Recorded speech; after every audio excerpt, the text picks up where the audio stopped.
Chers fans de foot, chers téléspectateurs et téléspectatrices d'Apart TV, bonsoir et bienvenue dans ce nouveau numéro du Clubhouse de Dribble, un nouveau numéro très spécial. Et pour cette occasion spéciale, nous allons y revenir. J'accueille avec moi Boris Saint-Jalm. Bonsoir Boris. Salut Marco. Et Simon Béot. Bonsoir Simon. Hello. Comment ça va ? En pleine forme, un peu de retard, hein. on est quel jour aujourd'hui ? On est mercredi, on a du retard. On a un Clubhouse avec 48 heures, mais on a de bonnes raisons, je crois. De très bonnes raisons, puisque nous accueillons pour cette émission spéciale un invité très spécial. Il s'agit du président de la Jeunesse d'Esch. Il est CEO de Tyson Law, il est avocat à la Cour spécialisée en droit du sport, ancien président du COSAL de 1999 à 2012, pendant 13 ans donc. Et il a repris les rênes de la Jeunesse d'Esch en octobre 2022 pour lui insuffler une cure de jouvence. Pour parler des licences UEFA et de la jeunesse, je reçois Mark Tyson. Bonsoir, monsieur le président. Bonsoir, et ce qui me fait d'autant plaisir pour venir ici, c'est que je suis originaire, je dois bien le prononcer, de la commune, Médénie-de-Corne, qui a récemment eu un très beau résultat en gagnant la Coupe. Oui. Je me souviens très bien lorsque Nino-Corne a gagné la Coupe il y a quelques décennies, donc vraiment avec beaucoup de plaisir que je me retrouve ici. Donc Merci pour votre visite. Merci. Nous vous remercions. Nous sommes honorés et honorés également du programme, puisque au sommaire, nous allons aborder évidemment le problème épineux des licences UEFA avec le Swift et la jeunesse, ainsi que Titus et Chifflange qui sont privés d'Europe. Quelles conséquences sportives il va y avoir pour le football luxembourgeois, les résultats et classements de la 29e journée de BGA League qui arrive à son terme. En analyse, l'Europe relancée, les équipes pour le maintien, la PH et la Ligue 1 Dames, c'est tout ça, le Clubhouse de Dribble.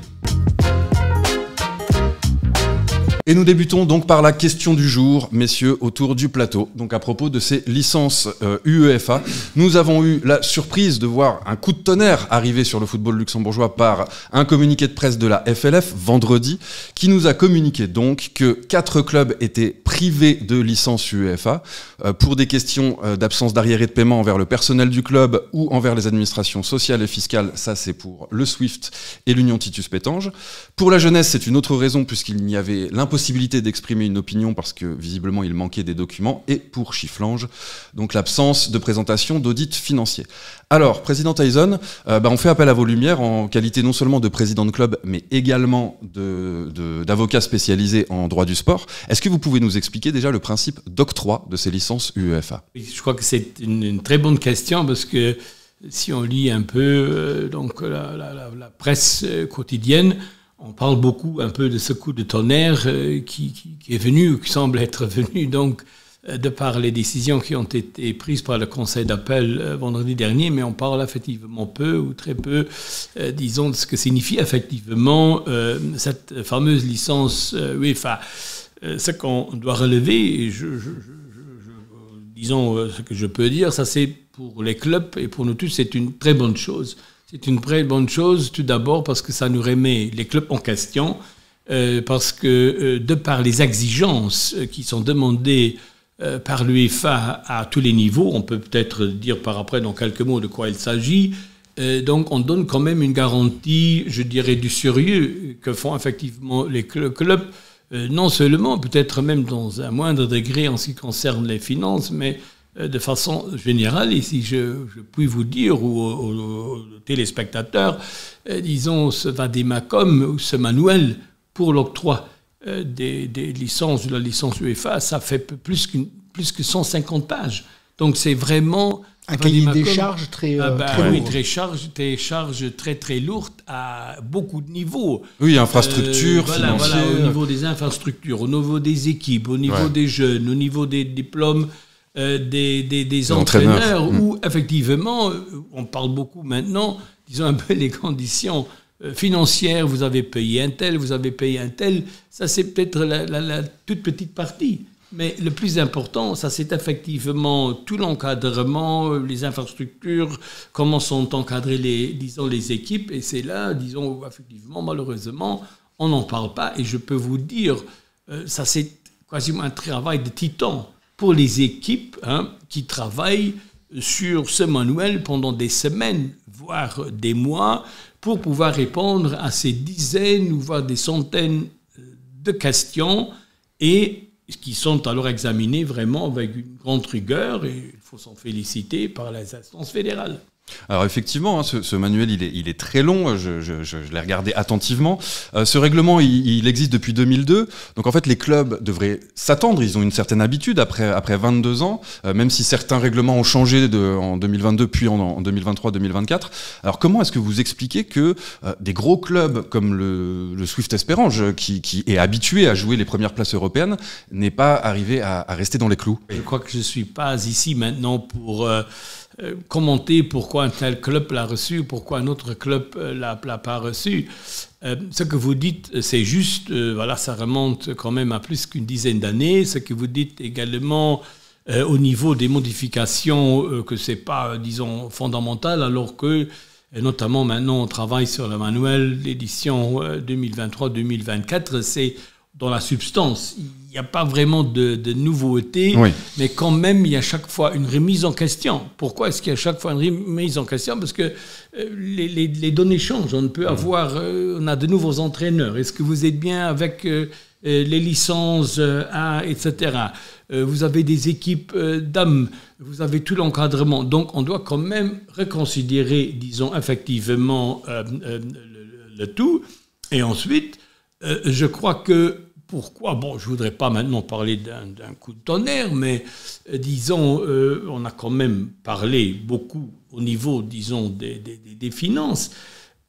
Pourquoi est-ce que des équipes ont trébuché ou risquent de trébucher sur ce qu'on a entendu, un tel qui n'a pas payé, vous n'avez pas respecté une telle obligation?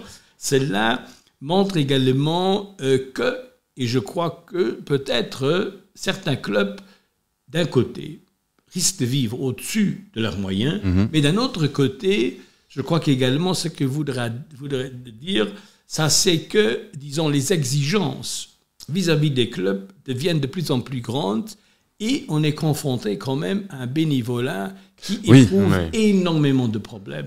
Hein. Et maintenant, pour trouver la balance, bien évidemment, vous pouvez me dire, bon, il n'y a quand même pas de problème, hein, il faut payer ses dettes, même, je dis, le commun des mortels, il sait quand même payer ses dettes.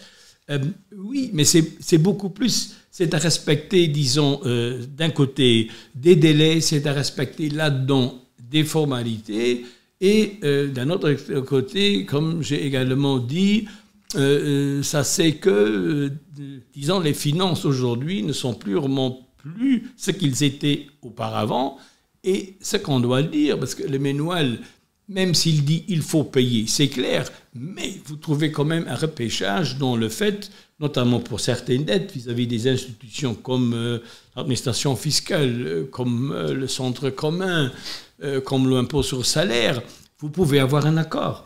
Hein. Mais ensuite, d'échelonnement. Voilà, mais cet accord soit dans certaines formes, soit déposé dans certains délais.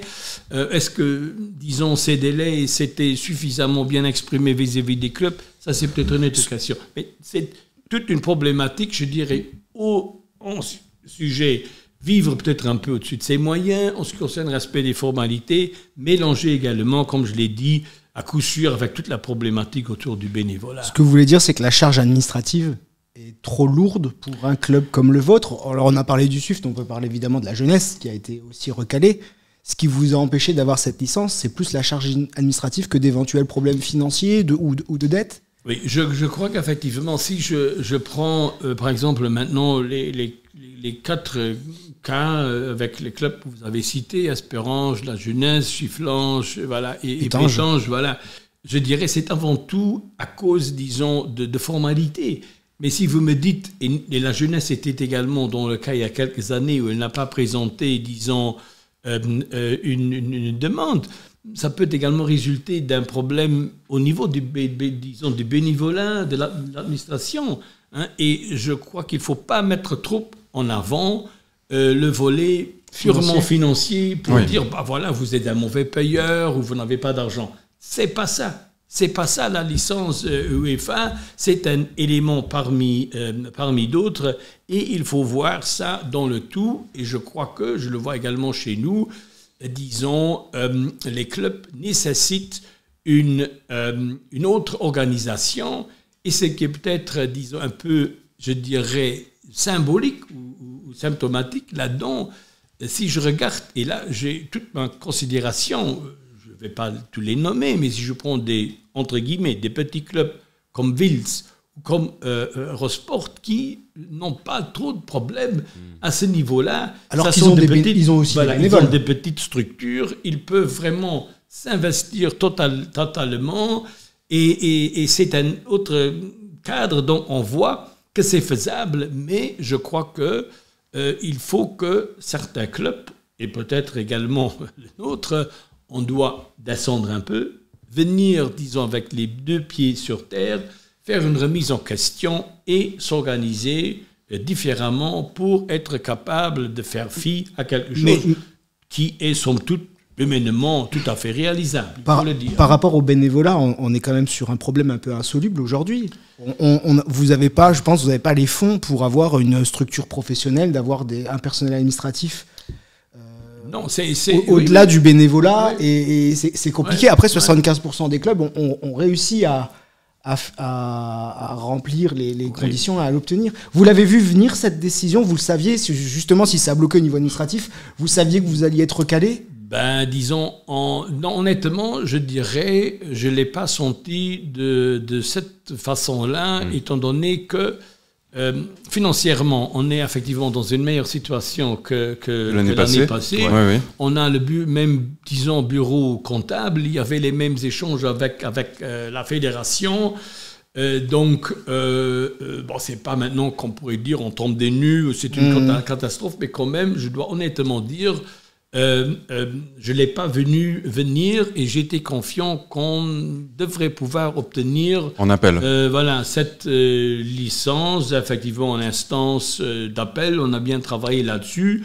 Bah, finalement, on est trébuché, je dirais, sur comme je vois, disons, des formalités qui, l'année passée, ont entraîné peut-être d'autres conséquences que cette année-ci. C'est la raison pour laquelle on se dit, bon, voilà, on a contesté, on fait maintenant les démarches qui s'imposent vis-à-vis de la conciliation.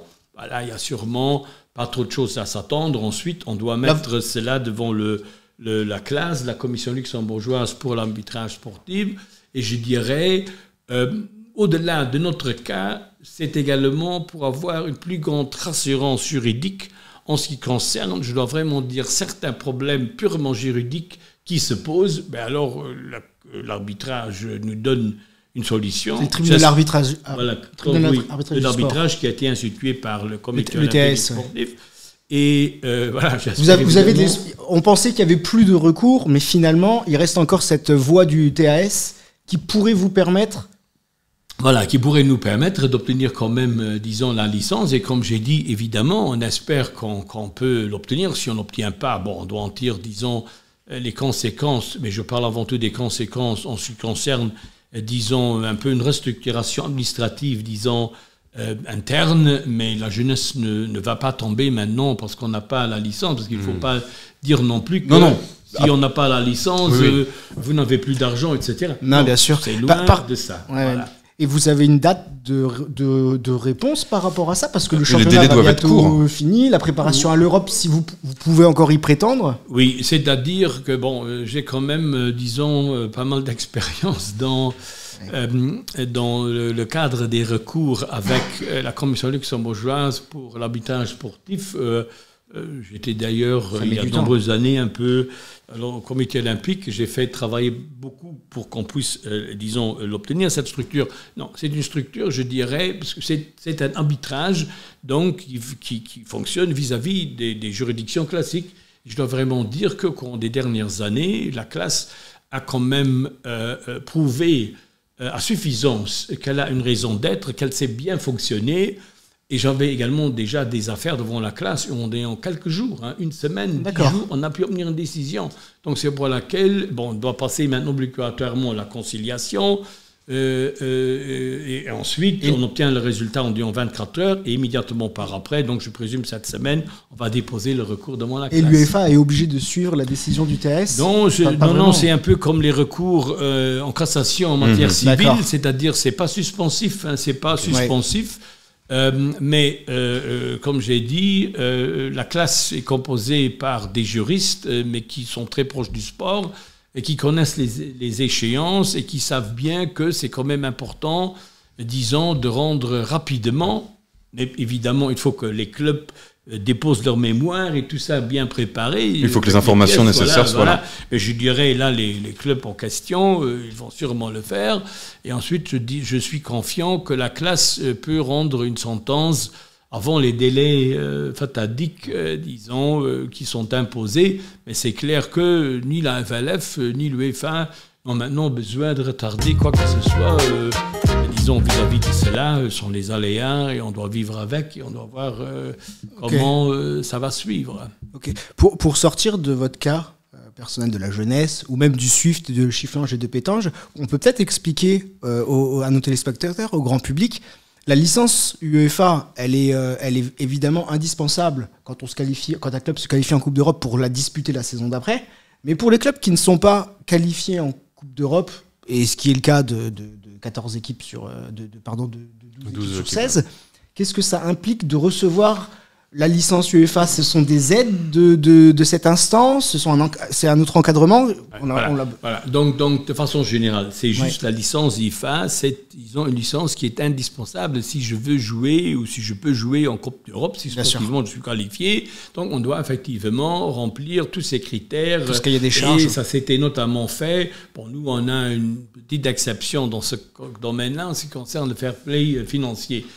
Donc, ce qui vaut effectivement pour tous les grands clubs qui doivent donc remplir cette condition-là, un PSG ou un Bayern ou Dortmund, peu importe, parce que sinon ils ne peuvent pas jouer. Donc, c'est somme toute la licence, disons, qu'on a l'accès, disons, pour pouvoir jouer, disons, à ce niveau-là. Mais comme vous dites juste, pour la majorité, disons, des clubs, les trois quarts, même un peu plus, c'est autre chose.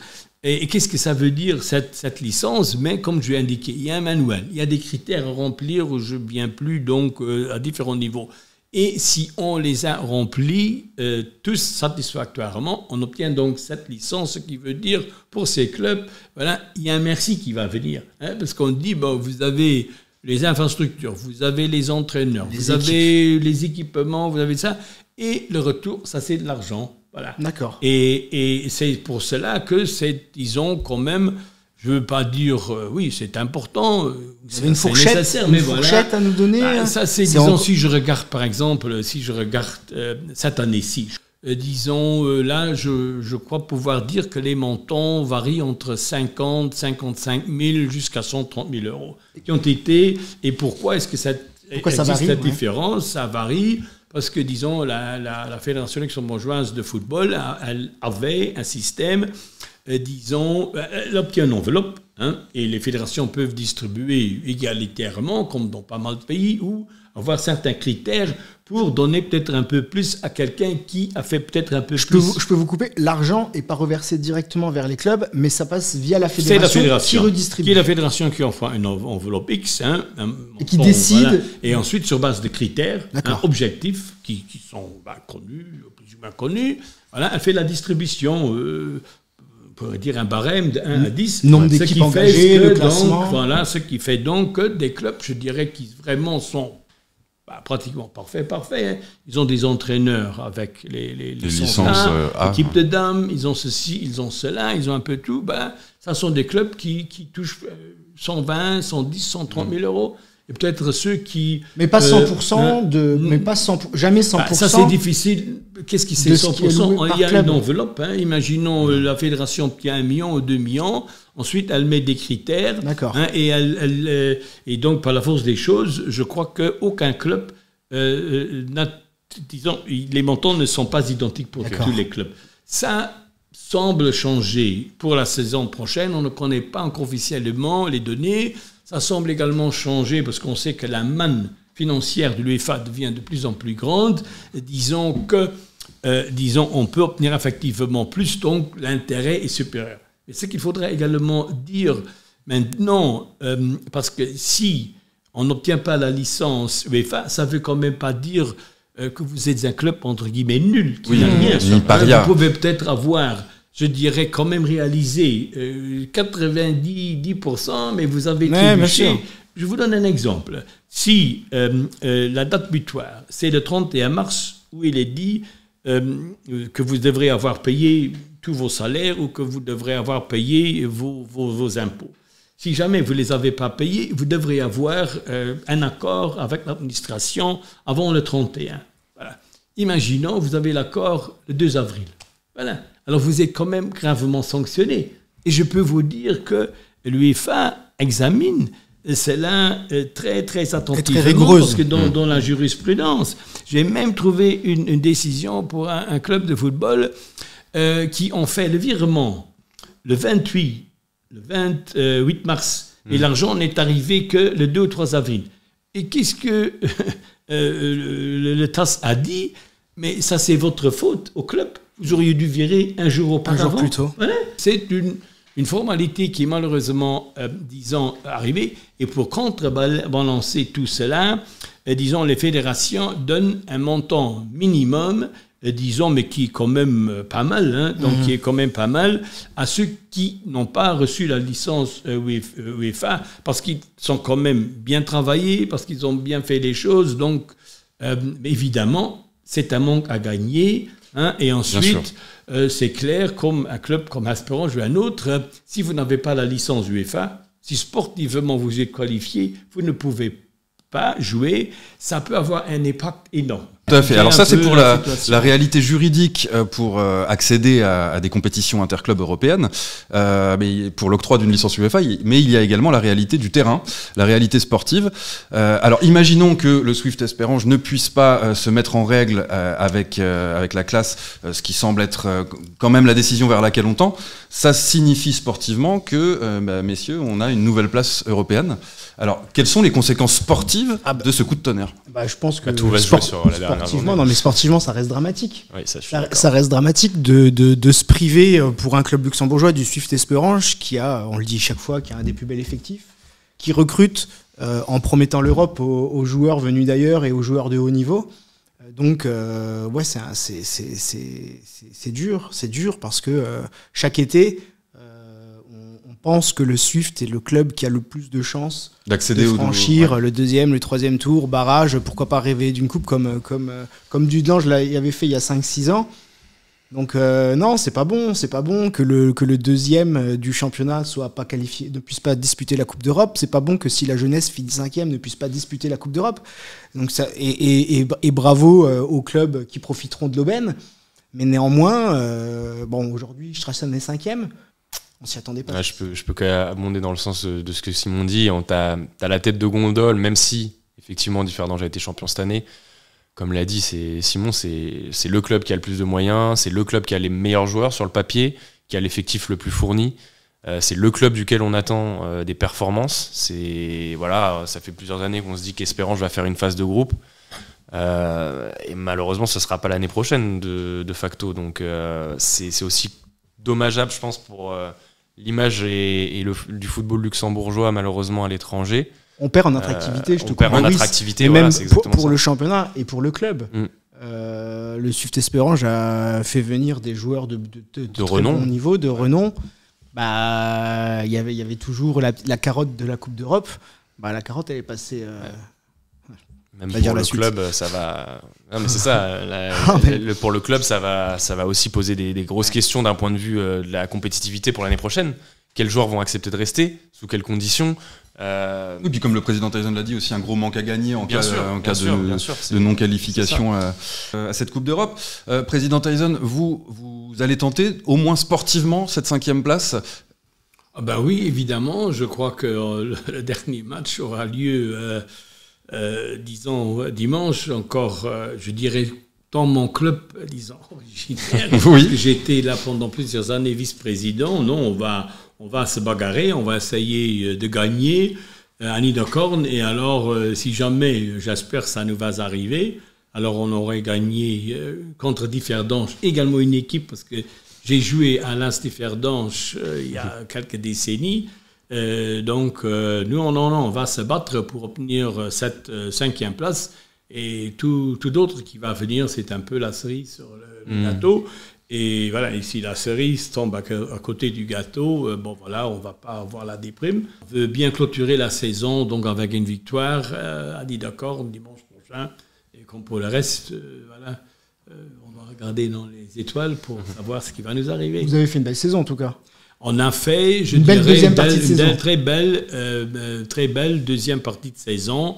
On a bien vu avec un entourage technique, l'entraîneur, les assistants. C'est la raison pour laquelle on a voulu, disons, rapidement, et on l'a prolonger. fait. Voilà, prolonger. Ouais. Et on est en train de discuter maintenant un peu avec ce qu'on appelle les noyaux durs des joueurs. Pour l'instant, ça s'annonce très bien. Donc, on veut vraiment avoir, disons, l'ossature et montrer qu'avec une équipe, disons, sans grosse vedette, sans trop de charges financières, qu'on peut quand même faire bien et qu'on veut essayer de faire alors encore un peu mieux que pendant cette saison.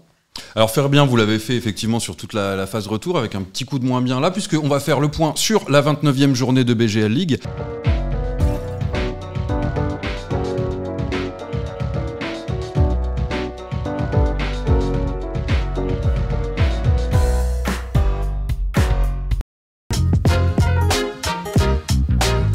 Strassen s'est imposé donc à la lutte avec la jeunesse pour la 5e place, s'est imposé face à Monderkange qui devait gagner son match pour essayer de se sauver au moins des barrages. Donc Strassen 1, Monderkange 0. Mondorf a infligé une véritable gifle au Fola, mais qui peut y croire encore. Mondorf 6, Fola 0. Donc Fola va jouer vraiment son maintien, ou en tout cas espérer les barrages face à Differdange dimanche. Le Mariska Mersch a perdu 1-4 face à Pétange. C'est le même score sur lequel s'est imposé le Racing sur la pelouse de Kerjeng, ainsi que le Swift sur la pelouse de Chifflange, donc 1-4. La jeunesse donc n'a pas pu l'emporter face à Rosport, qui fait également une très très belle phase retour, notamment sur le dernier match.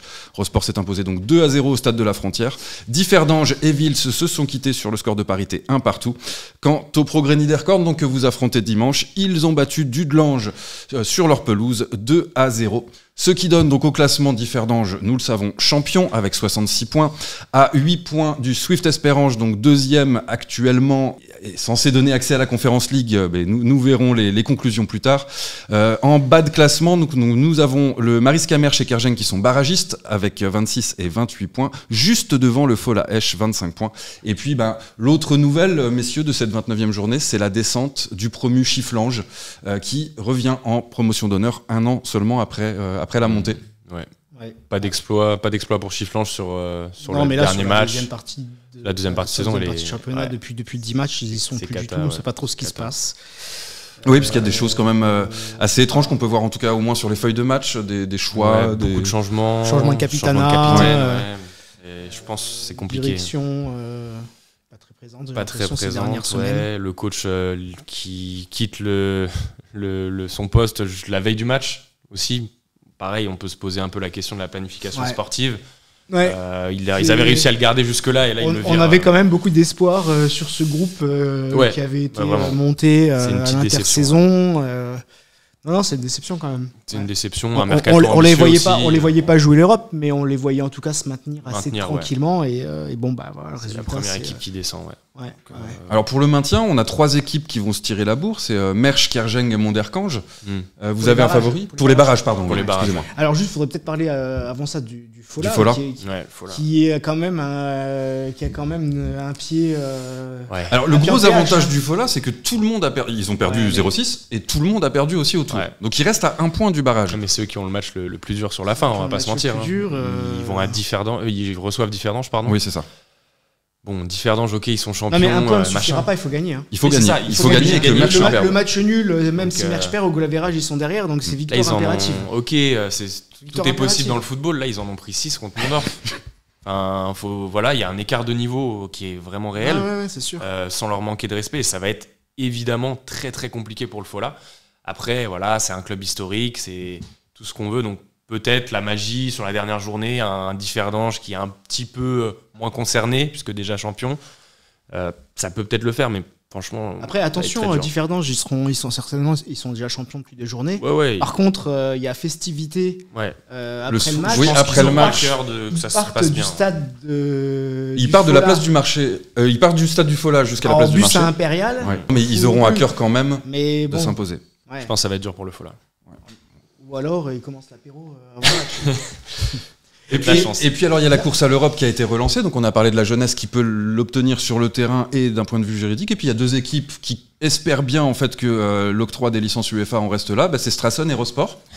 Strasson qui a fait le boulot face à Monderkange. Strasson qui a fait le boulot, qui est l'équipe la mieux placée d'un point de vue comptable, même si j'ai envie de dire attention, parce que sur la dernière journée, voilà, on a Strasson qui va aller à Esperange, on a la jeunesse qui est 6e qui va à Niederkorn, et on a derrière ceux qui sont 7e, c'est Rosport finalement, qui reçoivent le Mariska Mersch. Qui reçoit Mersch. Alors certes, ils se battent pour le maintien, Mersch. Sur le papier, peut-être que Rosport a une carte à jouer sur cette dernière journée. Oui, mais pareil, au jeu du goal average, oui, il faut qu'ils en mettent quelques-uns. C'est pas impossible. Quand même, hein.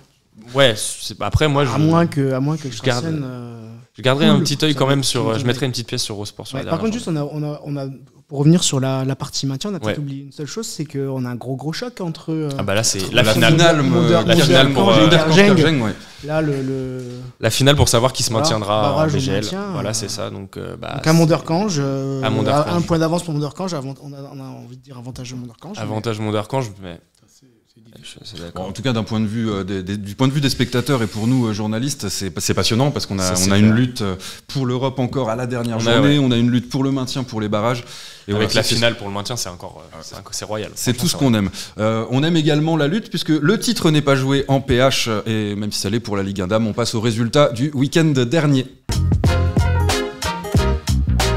En promotion d'honneur, le Berdenia Berbourg et Yellow Boys Weiler se sont quittés sur un score nul et vierge. La résidence Val-Ferdange a perdu face à Bettembourg 0-1. Donc Bettembourg qui se relance encore un petit peu pour le titre, on va le voir au classement. Rodange a écrasé la Jeunesse Canard 5-2.